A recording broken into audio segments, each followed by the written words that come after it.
Tonight we remember a beloved friend who served Channel 3 and the Tennessee Valley for almost 3 decades. Bill Markham has died at the age of 76 after a brief battle with ALS. And we've been talking about Bill throughout the afternoon here. You know, people have this image of newsrooms being very contentious, you know, lots of yelling and tension, that sort of thing. It wasn't that way with Bill.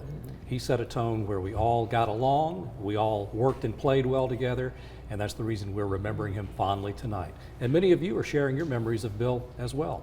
Will McDonald, one of our old colleagues, says, "I enjoyed working alongside this man, a class act all the way. As I recall, his favorite was Alabama football for sure, and Pat Boone's celebrity golf tournament. He loved his wife and family."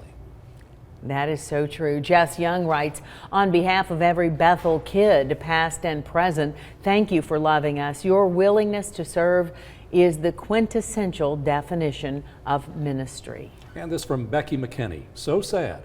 He was the reason we started watching Channel 3 when we first moved to Chattanooga. He and Cindy were so professional, and he'll be missed with prayers for his family." You know, Bill anchored the news, he stopped the crimes, he established Crime Stoppers here, and made many friends during his long career in journalism.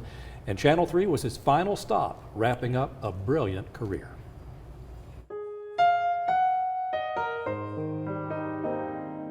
It all started in Huntsville, Alabama. William Markham, seen here, squeezing between the prettiest girls in 5th grade, grew up fascinated by radio and TV. We go into the zoo and all of the TV people are there, and I'm thinking, man, this is really cool, you know.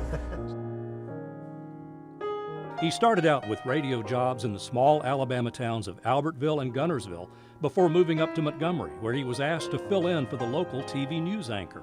That led to a 40-year career on camera. That it's the best thing to stop and talk to people, because you get to know all these really neat people, and actually you become friends with them. They watch you and all that stuff. I love going to the mall and getting people to come up and talk. For that information, you'll get this, $1,000. He covered everything from feature stories to crime. I'm sitting on the front porch of Hammock Funeral Home in Paducah, Kentucky. We were under the impression that you had broken into a house. And we do know that several people know what happened here that night at College Hill Court.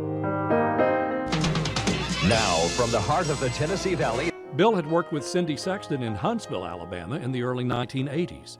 After working solo at Channel 3 in Chattanooga for a few years, he recruited Cindy, and they became one of the longest-running anchor teams in the nation. The crowd is festive and friendly, and you can see a lot of them right here behind us. They're having a good time. In the newsroom, Bill led by example. He was easygoing, lighthearted, and everybody's best friend. He led a busy life outside the news business. He was a devoted family man. He was an avid sportsman and sports fan. He loved cars, buying, selling, and even racing them. He was involved each year in the Pat Boone Bethel Bible Village benefit shows, the Jerry Lewis MDA telethons, and the Share Your Christmas food drive. When we think of Bill, we think of that smile, that mischievous twinkle in his eye. He was the calm of an often hectic newsroom storm. Bill loved life, and his positive presence enriched our lives. And you guys are just wonderful, everybody here. We're not prepared for you to leave either. Well, so. I don't know if I'm prepared either, but you know, there's more to life than news, sports, and weather. You know, Really? And yeah. Can you tell us what it is? And I've got to get out there and try a little bit more of it. You know, it's a sad day, but we have had a lot of laughs today because we know Bill's in a better place, and he would want us to laugh. He wants us to share these stories. We always considered Bill the veteran journalist in our newsroom. He set the tone for our younger reporters who've come and gone. Some of them have stayed over the years. And to a person, they're praising him for helping them grow to be better journalists. Yeah, you and me included. Definitely, we're among those. And we would love to hear your Bill Markham stories and memories. You can comment on our Facebook page or inside our app. You'll find a link to a website that was made specifically to share those memories, and it's a place you can also make a donation to the ALS Association in Bill's name.